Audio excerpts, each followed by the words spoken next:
Entonces, como se nos mencionaba, hablar de la ansiedad en el autismo es bastante complejo. Generalmente cuando nos llegan a consulta los padres de familia o cuando pasa una situación inesperada, generalmente nos dicen, ¿sabes qué, Luis?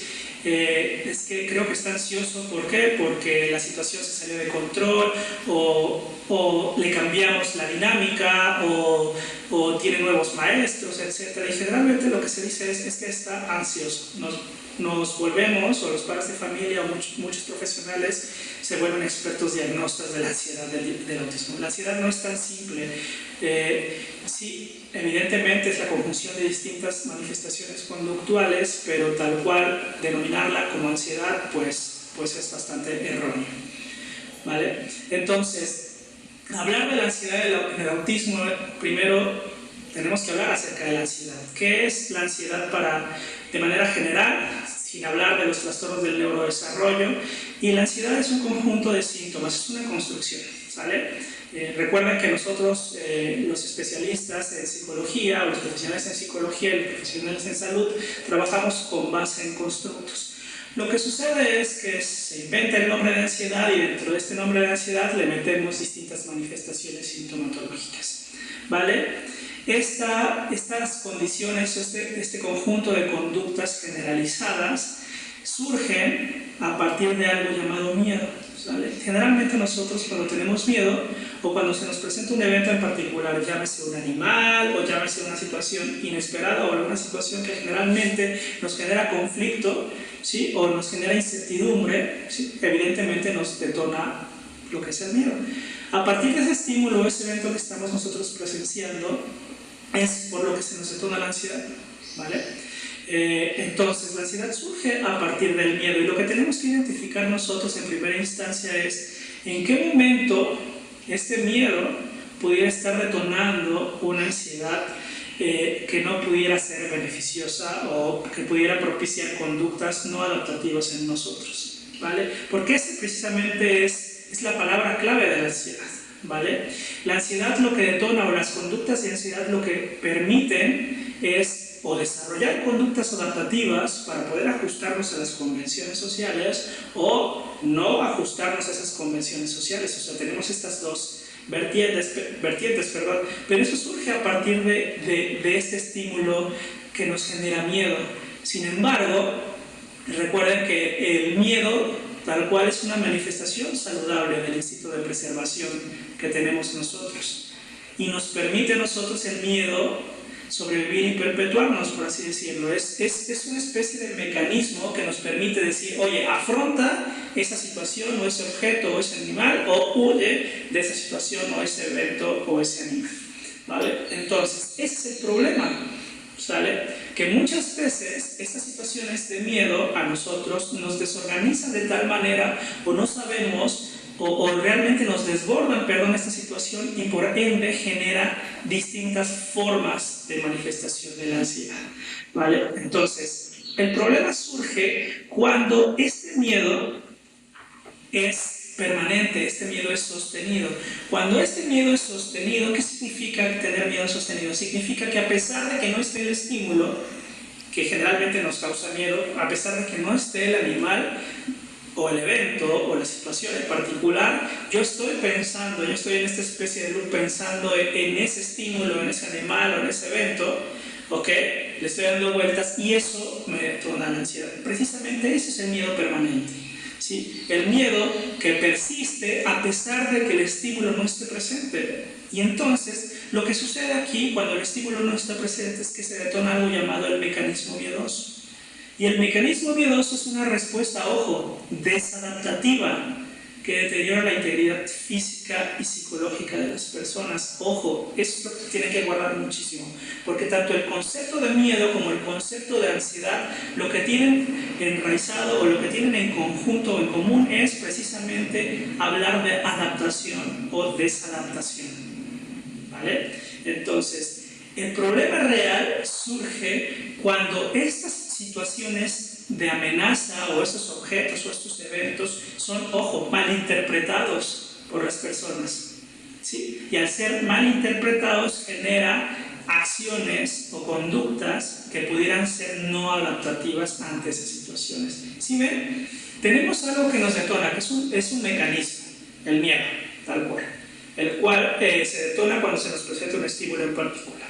¿Sí? Esto nos detona las conductas de ansiedad, evidentemente, pero el tipo de ansiedad que se nos detona depende en el nivel de análisis que nosotros hagamos ante estas situaciones que nos generan miedo. Y ahí tenemos un problema, ¿vale? Porque estamos hablando de que la adaptación o la desadaptación depende muchísimo de la persona o de cómo la persona haga ese análisis de la situación del objeto del cual está viviendo. De eso va a depender el tipo de reacción que tenga ante la situación que está viviendo.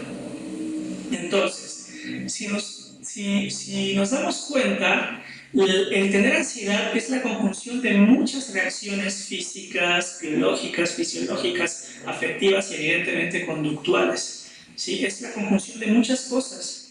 Pero esta conjunción de muchas cosas lo que nos permite es anticipar los eventos a los cuales nos vamos a enfrentar, ¿vale? Precisamente la ansiedad es lo que nos permite prepararnos para tomar las mejores decisiones para poder afrontar dicha situación. Si relacionamos el término de la ansiedad con el término de estrés, nos va a quedar muchísimo más claro. Recuerden, la situación de ansiedad es detonada por el miedo, ¿vale? El miedo, la situación del evento nos detona la ansiedad, ¿vale? Pero la forma en cómo nosotros nos adaptamos o no nos adaptamos a las situaciones que estamos viviendo dependen de algo llamado estrés, que también es un término que utilizamos indiscriminadamente dentro de nuestras relaciones profesionales con las familias y chicos y adolescentes y evidentemente adultos con autismo, ¿sale? Si se da cuenta, el estrés, al igual que la ansiedad y al igual que el miedo, también son un conjunto de reacciones del organismo que nos permiten, o que le permiten, al organismo adaptarse, ¿vale? Esa adaptación, ¿de qué depende? Del tipo de estrés que estés teniendo. Y existen dos tipos de estrés, está el distrés y está el eustrés. El distrés es cuando estas situaciones son muy perjudiciales y eso no nos permite o no le permite al individuo poder ajustarse a la convención social. Y el eustrés, en cambio, permite hacer un análisis de la situación que generalmente nos detona miedo y generamos acciones para poder afrontar. Si se dan cuenta, no podemos decir, porque muchas veces se pregunta a alguien, ¿no? ¿Tener ansiedad es bueno o tener ansiedad es malo? Pues muchas veces lo que permite la ansiedad precisamente es ajustarnos y anticipar las situaciones y generar mecanismos y procesos de intervención o procesos de afrontamiento. Nosotros cuando tenemos un examen, por ejemplo, cuando pasamos de grado, siempre era un examen de admisión y ¿qué hacíamos? Nos generaba ansiedad, nos generaba estrés, pero estrés, ¿cuál estrés? ¿El distrés o el eustrés? Pues evidentemente el eustrés, que nos permitía poder programarnos para poder estudiar y en la fecha estimada poder afrontarnos o poder enfrentarnos a esa situación que nos genera miedo, ¿vale? Ahora, no tener ansiedad, ahí sí tenemos un problema, ¿vale? Porque si no tuviéramos ansiedad y si no tuviéramos estrés, pues no podríamos adaptarnos. La dificultad está cuando esta ansiedad detona estrés, pero estrés, por así decirlo, negativo, que es el distrés, ¿sí? ¿Qué significa esto? Que la persona no puede adaptarse a las situaciones a las cuales está viviendo, ¿vale? Y si esto permanece durante mucho tiempo, hablamos generalmente en los manuales diagnósticos, muchos de los cuadros clínicos se diagnostican ante su presencia mayor a 6 meses. Entonces, generalmente cuando estas situaciones ya llevan mucho tiempo de generarnos ansiedad y estrés y que las conductas que estamos utilizando para poder afrontarlo nos permiten adaptarnos a estas situaciones, pudieran detonar otro tipo de ansiedad. Y entonces es muy importante enfatizar y poder identificar en nuestros chicos, en nuestros adolescentes y adultos y también en los niños, ¿por qué no? ¿Qué tipo de ansiedad están teniendo? Si es una ansiedad adaptativa o si es una ansiedad patológica. ¿Qué significa esto? Tener ansiedad adaptativa es poder identificar cuáles son los estímulos que nos generan miedo, hacer balances sobre esos estímulos que nos generan miedo y poder generar los procesos necesarios para poder afrontarlos. La ansiedad patológica, por su parte, es tener miedo, pero que se detone el mecanismo miedoso a pesar de que los estímulos no estén presentes, ¿sí? Y para esto, la ansiedad patológica puede también llamarse ansiedad clínica, y es lo que generalmente dentro de los manuales diagnósticos se conocen como trastornos de ansiedad. Isabel Paula, por ejemplo, en su libro La ansiedad en el autismo nos arroja algunas interrogantes para poder identificar o como señales de alarma que nos pudieran permitir identificar si una persona está teniendo un cuadro clínico de ansiedad. Entonces, la primera pregunta, la primera interrogante que nos dice es si el miedo se basa por ansiedad en una asunción falsa o un razonamiento. Ojo, si la comprensión del evento está siendo de forma inapropiada, y evidentemente eso disminuye el potencial que tenemos para poder adaptarnos a la situación. Si interfiere el miedo o la ansiedad sobre la capacidad de la persona para afrontar dichas circunstancias, si está presente la ansiedad durante un periodo prolongado de tiempo, como se los mencionaba anteriormente, después de 6 meses aproximadamente, si la persona experimenta falsas alarmas, y por último, si se activa el miedo o la ansiedad ante una gama relativamente amplia de eventos o situaciones. Ante eventos similares, en algún aspecto incluso pudiera estarse detonando las conductas o todo el cuadro clínico de ansiedad. Como se los mencionaba anteriormente, si la persona cumple con todas esas interrogantes, pudiera o se determina o se refiere a esta persona para ser evaluada y poder identificar o descartar si está pasando por un trastorno de ansiedad en particular. Dentro del DSM-5, que es el manual de diagnóstico que nos arroja la APA, hay distintos tipos de trastornos de ansiedad que están enfocados ante qué situación o qué evento la persona está enfrentando miedo y que le está generando conductas desadaptativas. Algunas son por separación, otros son no hablar ante ciertas personas en particular, el otro es un miedo excesivo ante estímulos específicos. La ansiedad social, por ejemplo, de esta idea de bajo ajuste ante las situaciones o eventos o la incertidumbre ante las situaciones que pueden ocurrir dentro del contexto en el cual se pueden estar enfrentando, etc. Identificar si una persona tiene ansiedad debería estar cumpliendo de manera base, como si fuera un screening base, estas 5 interrogantes que Isabel Paula propone. Es interesante poder identificar también cómo se presenta o cómo se ha visto la ansiedad dentro del cuadro clínico del autismo. De manera inicial, dentro de los manuales diagnósticos ya era mencionado, incluso desde las primeras descripciones de Kanner ya eran descrito las manifestaciones conductuales ansiosas en las personas con trastorno del espectro autista. Por ejemplo, Kanner, Desper, Winigold nos dicen que la ansiedad o las conductas repetitivas y estereotipadas que presentaban las personas diagnosticadas con autismo presentaban dichas conductas precisamente como una estrategia de afrontamiento ante los eventos o situaciones que generaban ansiedad, tal cual. Una forma de afrontar la ansiedad para las personas con autismo era ¿cuál? Presentar patrones de comportamiento restrictivos y repetitivos. Por su parte, Shopler, Messibob y Howling, como si ustedes no mal recuerdan, Shopler y Messibob tienen que ver mucho con División Teach, más bien fueron los creadores de Teach. Hablan de que la ansiedad o las conductas de ansiedad que presentan estas personas es causa de una baja comprensión de los eventos. Ojo, la primera perspectiva es, la ansiedad es inherente al autismo y la forma de afrontar de estas personas es presentar conductas repetitivas y estereotipadas. La perspectiva de Shopler, Messibob y Howling nos decía, ¿sabes qué? La persona se enfrenta a eventos particulares, pero al no poder comprender lo que sucede, se detonan distintas conductas ansiosas. Y por último, hay múltiples autores que defienden la idea de que la ansiedad es parte del autismo y que no debería de haber una diferenciación entre una y otra, que es un componente integral del cuadro clínico y que desde el propio diagnóstico inicial debería estarse determinando si la persona tiene o no tiene un cuadro de ansiedad clínico. Como se los mencionaba anteriormente, los distintos manuales diagnósticos ya nos mencionaban la presencia de la ansiedad. En el DSM-3 decían que había fallo en la regulación emocional, en el DSM-4 generalmente ante las conductas que generalmente a las personas sin este diagnóstico nos pudieran generar miedo. Muchas veces las personas con autismo, al no poder comprenderlas y no poder identificarlas, no presentaban ese miedo, y por el contrario, presentaban miedos excesivos ante otros objetos o estímulos que generalmente a las personas normotípicas no les generan miedo. En el DSM-5 se habla muchísimo de la existencia, la invariancia y a la inflexibilidad conductual y cognitiva, y esto precisamente, la búsqueda del control y de la certeza de las personas con autismo está detonando evidentemente conductas de ansiedad.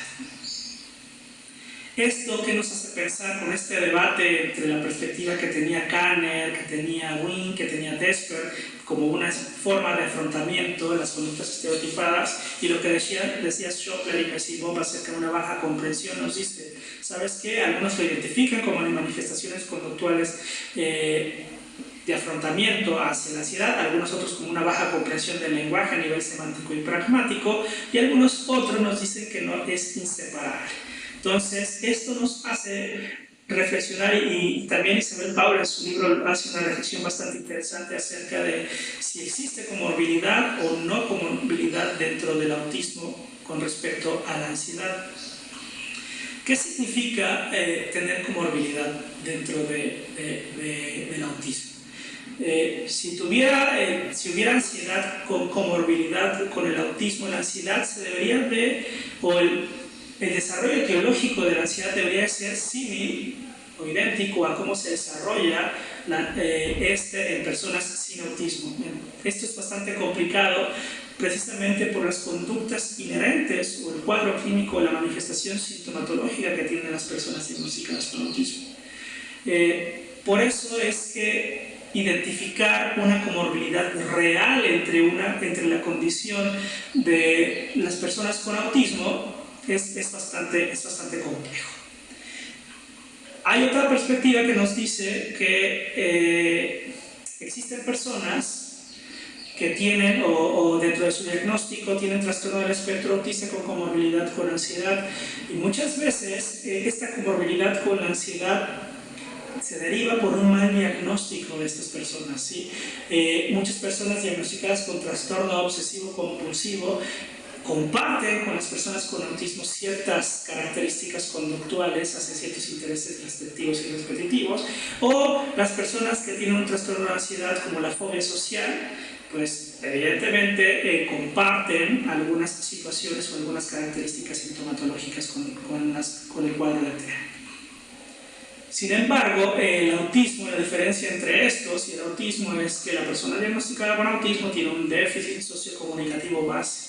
¿Sí? Este déficit sociocomunicativo base en relación con las otras manifestaciones conductuales son las que detonan todo el cuadro clínico de ansiedad. Por eso es que Isabel Paula menciona que sería mejor designar al fenómeno como una concurrencia. ¿Qué significa esto?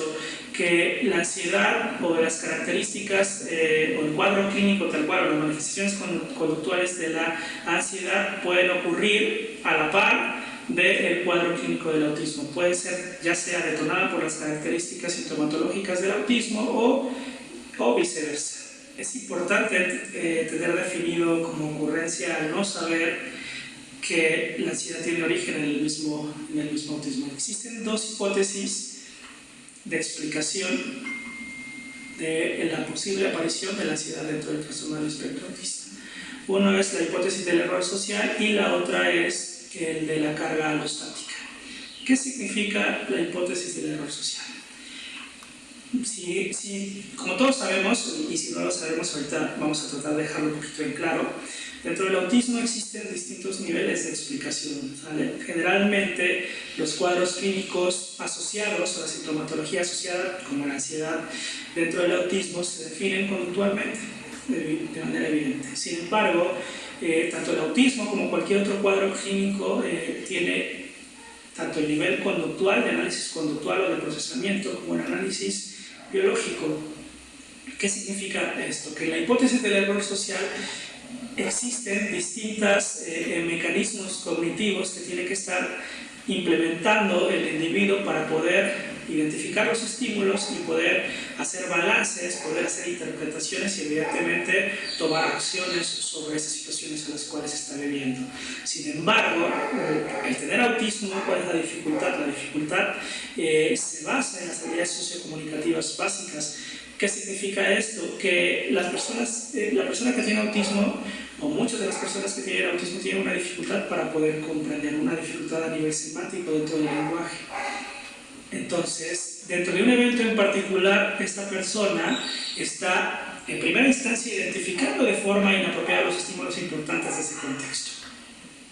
En segunda instancia, no hace las abstracciones importantes de ese evento en particular. En primera instancia, no identifica, por ejemplo, los rostros de la persona o de las personas que están interactuando dentro de ese contexto. Después, identificar o abstraer toda esa información de esos rostros, de esas miradas, de esos comportamientos, de esos ademanes y poder conjuntarlos en su cabeza, poder ordenarlos y a partir de ese orden poder interpretarlos.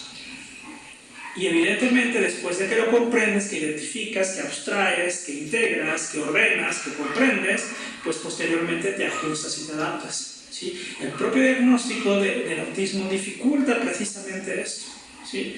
Al tener dificultades en distintos procesos. Y estos procesos son los que comúnmente tanto padres como profesionales dentro del autismo conocemos como la teoría de la mente, la teoría de las funciones ejecutivas, la teoría de la coherencia central, etc. Entonces, es importante conocerlos para saber cómo estas personas, cómo las personas con autismo procesan la información, ¿vale? Imagínense ustedes tener una dificultad para poder identificar los estímulos importantes dentro de un rostro, ¿sí? Poder identificar cómo se mueven los ojos, poder identificar cómo se arruga la nariz, poder identificar cómo se mueve la boca y después conjuntar todos esos movimientos e interpretarlos. No es lo mismo sonreír cuando te están contando algo gracioso, no es lo mismo sonreír cuando te tomas una selfie, no es lo mismo sonreírle a una persona que va caminando contigo y te la encuentras, la conoces y le sonríes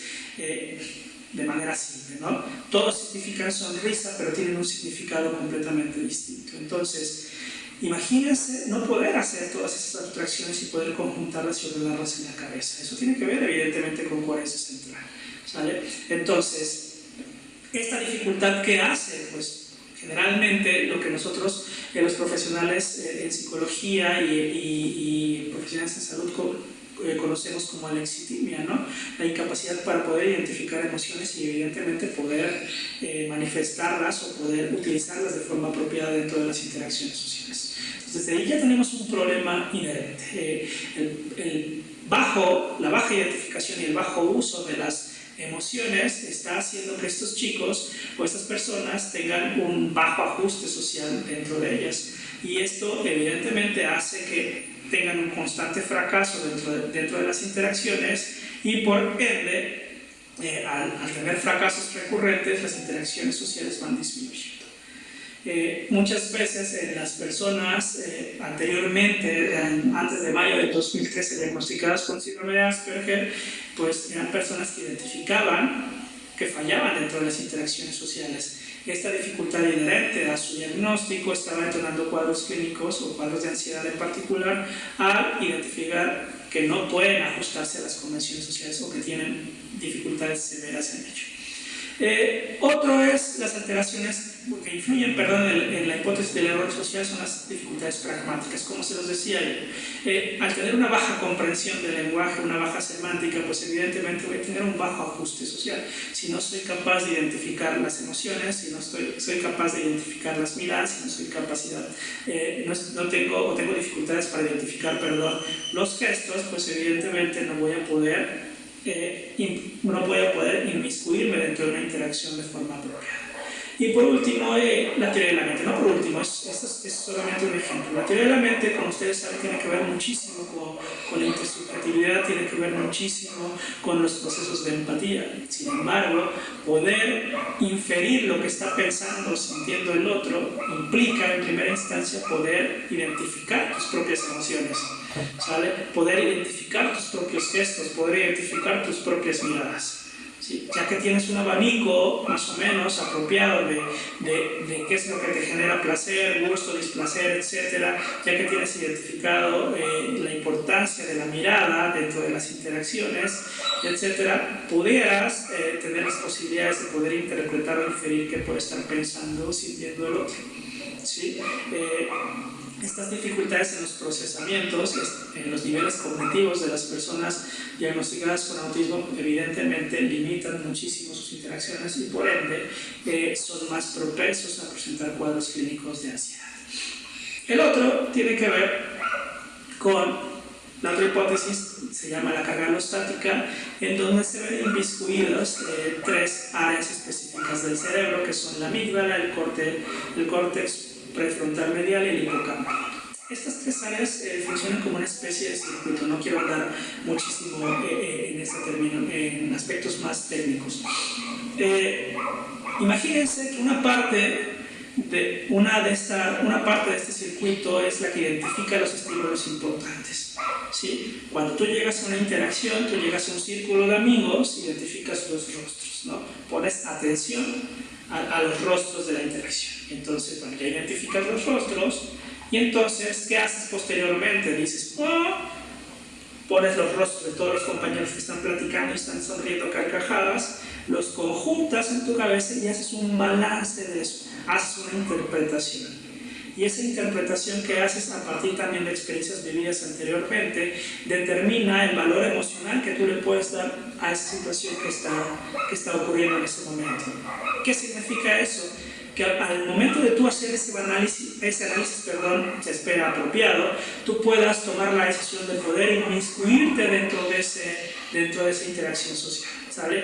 Así funciona este circuito. Uno tiene que ver con identificación de estímulos, otro tiene que ver con balance y valor emocional, y el último también tiene que ver con la toma de decisiones. La dificultad está en que muchas veces el propio diagnóstico del autismo lo que hace es identificar estímulos no relevantes dentro de las interacciones, darle mucho peso a los estímulos no relevantes.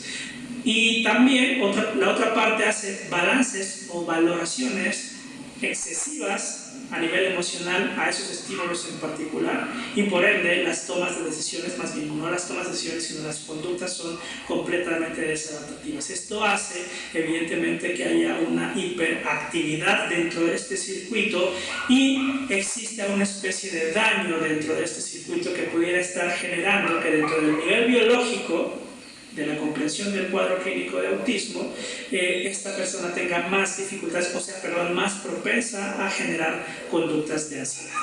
¿Vale? Entonces, ¿qué nos permite identificar estos niveles o estas hipótesis del error social o estas hipótesis de la carga alostática? Si se han dado cuenta, ya vimos, bueno, la ansiedad tiene que ver con manifestaciones conductuales, evidentemente, son un conjunto de conductas. Bien, ya los identificamos. Ya dijimos también que es concurrente la ansiedad con el autismo porque no se sabe a ciencia cierta si lo desencadena tal cual el autismo en particular. ¿Sí? Entonces ya vimos que hay ciertos valores conductuales. Pero también vimos la influencia de los niveles cognitivos dentro de lo que tiene que ver con la pragmática, lo que dijimos de la lexitimia con referente a la coherencia central y lo que hablé un poco acerca de la teoría de la mente. Entonces, hablar de ansiedad dentro del autismo es hablar también no solamente de las manifestaciones conductuales de la ansiedad dentro del autismo, sino hablar de los propios procesos cognitivos o la forma de procesar la información que tienen las personas con autismo, que están detonando, están haciéndolos más propensos a presentar conductas de ansiedad. Pero, como lo pueden ver también, hay aspectos químicos, hay aspectos biológicos a nivel cerebral que pudieran estar también haciendo que una persona con autismo sea más propensa a presentar estas conductas. Entonces, hablar de ansiedad no es tan simple, no es simplemente recomendar, ¿sabes qué? Estructúrale el tiempo para que identifique qué es lo que va a hacer en ese momento. Creo que es una estrategia correcta, pero tal vez las conductas de ansiedad de esa persona están siendo detonadas por otros aspectos. Tal vez está siendo detonada por aspectos cognitivos que están funcionando de forma alterada. Entonces, creo que esta primera parte nos pudiera nosotros dilucidar o identificar que muchas personas o muchas de las intervenciones o la mayoría de las intervenciones que ustedes pueden ver en redes o que pueden ver en muchos de los espacios de aprendizaje están enfocados de manera reactiva, están enfocados únicamente en disminuir las conductas de ansiedad. Pero tal cual, si les estoy diciendo que existen manifestaciones conductuales, pero también procesamientos cognitivos, ¿por qué no trabajar sobre el lenguaje? ¿Por qué no trabajar sobre esos procesamientos cognitivos? ¿Para qué? ¿Para qué? Para que estas conductas o esta sintomatología de ansiedad no aparezcan o aparezcan en menor intensidad. Es importante hacer análisis a partir de los distintos niveles de interpretación conductual, cognitivo y biológico. Sin embargo, identificar la ansiedad, identificar sus detonantes, pues evidentemente es solamente o de manera inicial se identifican a partir de manifestaciones conductuales. Identificar estos detonantes lo que nos va a posibilitar es poder prevenir y controlar estas conductas. Existen distintos tipos de desencadenantes, están los explícitos, están los implícitos. Generalmente los desencadenantes son eventos o situaciones o objetos, como se los mencionaba anteriormente, y las causas pueden ser predisposiciones genéticas, experiencias negativas frustrantes y alteraciones de la integración sensorial, entre otros. Entonces, ¿cómo podemos detectarlos? No existe mejor manera de identificar o detectar los desencadenantes de la ansiedad dentro del autismo si no es a partir de un análisis funcional de la conducta. Entiendo que muchas veces hablar de conducta dentro del autismo o hablar de análisis conductual pudiera generarnos una especie de rechazo, pero no existe mejor manera a nivel operativa y a nivel organizacional para poder ordenar la información y poder identificar realmente lo que pudiera estar detonando estas conductas en particular. Entonces, hacer un análisis funcional de la conducta no únicamente, es un análisis bastante profundo que puede responder a distintas preguntas como qué sucede antes de que se produzca la conducta, qué tipo de conductas o ante qué situaciones pudiera estarse presentando, con quién se presenta, cuándo se presenta, dónde se presenta, y la forma de obtener esta información puede ser de múltiples maneras: observaciones directas, entrevistas con padres de familias, registros conductuales dentro de la escuela o también para los padres de familia, hacer entrevistas con los propios profesionales de salud que tienen contacto o interacción directa con las personas diagnosticadas con autismo, y evidentemente las escalas de observación. ¿Cómo debemos empezar? Pues realizar una especie de listado, una lista breve de los comportamientos que está detonando este chico. Evidentemente esto nos va a permitir a nosotros poder identificar cuándo en primera instancia es una conducta repetitiva y estereotipada. Sí, muy bien, ya identificamos la conducta repetitiva estereotipada. Tal vez esta conducta repetitiva estereotipada puede ser una autoestimulación vocálica, el que está presentando el chico. Tú dices, bueno, es que está ansioso. Sí, es una conducta estereotipada a nivel verbal o ritualista a nivel verbal, y entonces hacer un análisis funcional de la conducta es: ya identifiqué que siempre presenta esta conducta repetitiva estereotipada, ¿qué sucede siempre o qué sucede antes de que presente esta manifestación conductual? Pero recuerden que existen distintos tipos de estereotipias. Están las estereotipias motoras, están las estereotipias de uso de objeto, y al igual que las verbales, como se los estoy mencionando.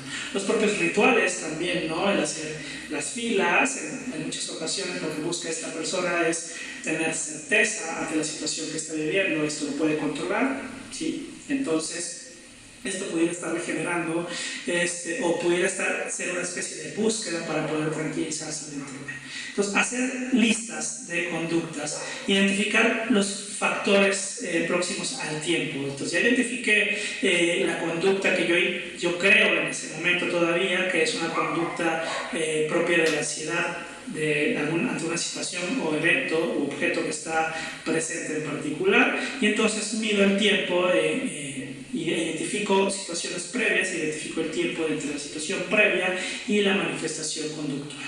Es importante obtener información del contexto, es importante identificar con qué personas está, cuándo, en qué lugar en particular, porque muchas veces llegamos a confundir o creemos que es una persona en particular la que detonó la ansiedad de las personas con autismo. Sin embargo, pudiera ser el propio sonido, los olores, etcétera, las texturas, muchísimas otras cosas que pudieran estar influyendo. Para poder identificar de forma certera qué es lo que está detonando las conductas, pues se tiene que hacer este análisis funcional. Y también identificar las variables históricas.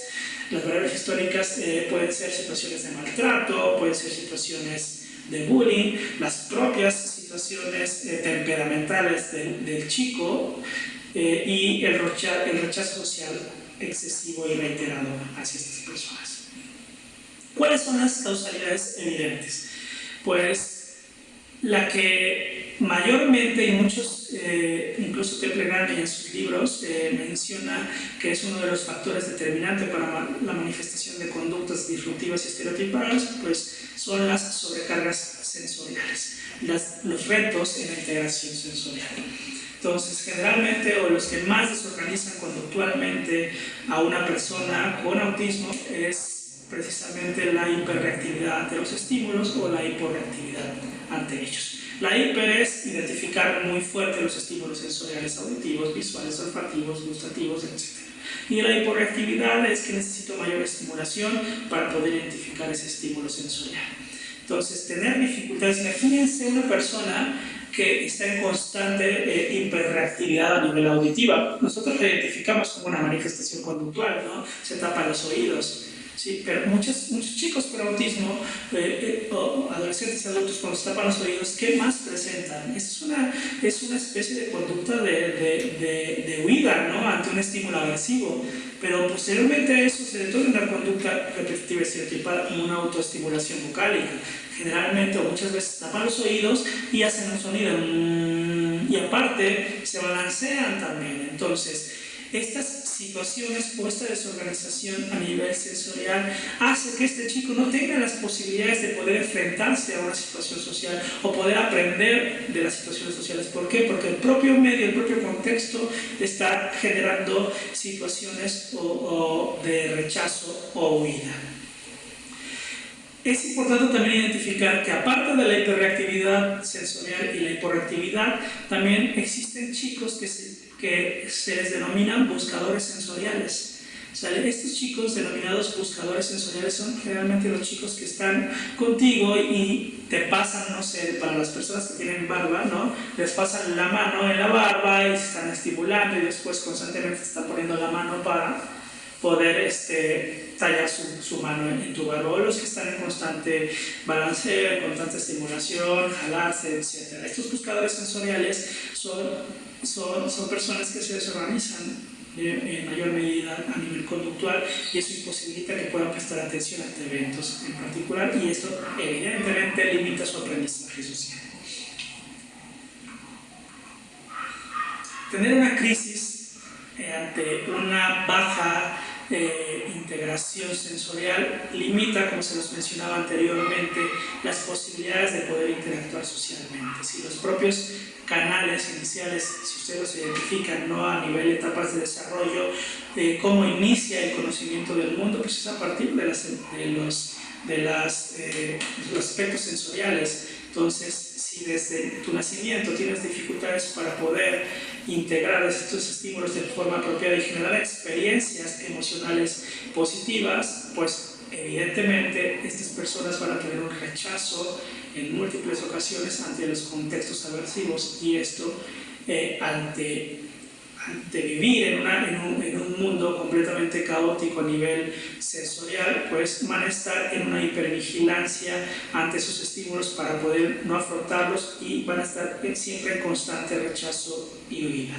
Van a generar muchos comportamientos evitativos. Muchas personas diagnosticadas, como se les mencionaba anteriormente, desde el medio del 2013 con síndrome de Asperger, lo que utilizan es, ya identifican que esta situación les genera un problema social, un desafío social, que identifica que tienen problemas sensoriales, que tienen molestias, que les duelen los oídos o les duelen la piel, y esto les genera desafíos sociales por su propio cuadro clínico. Sin embargo, muchas personas con este diagnóstico lo que hacen es enmascarar la situación. ¿Qué sucede con esto? Tratan de utilizar o tratan de ajustarse a la convención social a pesar de las dificultades que están teniendo, ¿no? En algún momento por ahí, charlando con algunas personas con diagnóstico, me han dicho que, ¿sabes qué? Es que a mí no me gustaría estar aquí, pero sé que tengo que estar aquí. Identifican la situación o la convención social, saben que es importante para las demás personas que él esté o ella esté dentro de esa situación y hacen un esfuerzo para poder ajustarse, pero eso no significa que el procesamiento sensorial ya esté ajustado. A ellos les sigue doliendo el oído, les sigue doliendo la piel, ¿sí? Siguen sin poder identificar su cuerpo dentro del espacio y esto evidentemente les genera muchísimas conductas de ansiedad.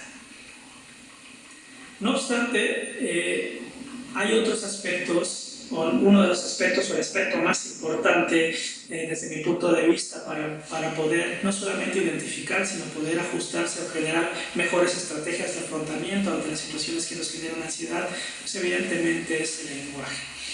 El lenguaje o las habilidades sociocomunicativas son pues la principal dificultad de las personas diagnosticadas con autismo y evidentemente estos retos propician o hacen a los chicos con autismo propensos a presentar conductas de ansiedad. El lenguaje dentro como uso cotidiano es bastante complejo. Generalmente lo utilizamos, o una palabra pudiera tener múltiples significados o la estructuración de una palabra tiene múltiples significados. Esto genera evidentemente incertidumbre en nuestros chicos. ¿Por qué? Porque no comprenden completamente o muchas veces lo que las personas están diciendo, ¿sí? El bajo uso del lenguaje concreto o específico que tenemos aquí, al menos en México y Latinoamérica, propicia evidentemente los desajustes a las convenciones dentro de los chicos diagnosticados con autismo. ¿Qué sucede?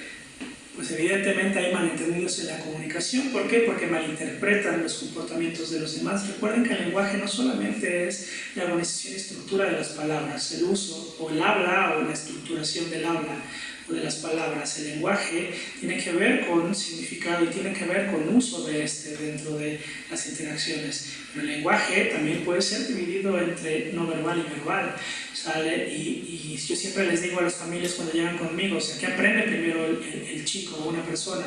¿Aprende a hablar o aprende a comprender y utilizar los gestos? Pues aprende a comprender y utilizar los gestos.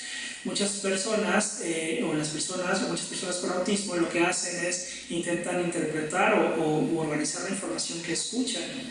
Sin embargo, nosotros podemos estar hablando, dando una idea en particular, pero al momento de estar moviendo nuestro cuerpo, enfatizamos otra cosa. Tal vez lo que estamos diciendo se modifica el significado a partir de cómo nos estamos moviendo, ¿vale? Sin embargo, muchas de las intervenciones que existen en la actualidad y desde hace muchísimo tiempo sobre las personas con autismo, pues no se enfocan en el desarrollo de la comprensión y ejecución del lenguaje a nivel no verbal. Generalmente, o muchas de las veces, cuando nos llegan las familias a nosotros todavía es porque buscan que el niño hable, o porque buscan que el niño lea, o porque buscan que el niño escriba, tal cual. Sin embargo, el niño no es capaz de comprender ni emitir gestos. Ahora imagínense vivir 15, 20 años, 30 años con estas dificultades de no comprensión no verbal, pues evidentemente, y es como se les decía anteriormente, es el primer bastión de comprensión, la comprensión no verbal. Si queremos que comprenda lo que escucha, pues primero tenemos que enseñarle a comprender y a identificar los estímulos importantes del cuerpo de las demás personas, ¿vale? ¿Cómo pretendemos que una persona con autismo haga inferencias si muchas de las inferencias que se hacen dependen muchísimo de la historia de vida del otro, pero también de los gestos y de los ademanes que está emitiendo el otro, no solamente de lo que dicen? Yo puedo estarte diciendo que me encuentro muy feliz, pero mis gestos, mi posición, etcétera, están diciendo que no es la realidad. Y eso hace que muchas de las personas con autismo no puedan ajustarse a las convenciones y se les identifique como poco empáticas.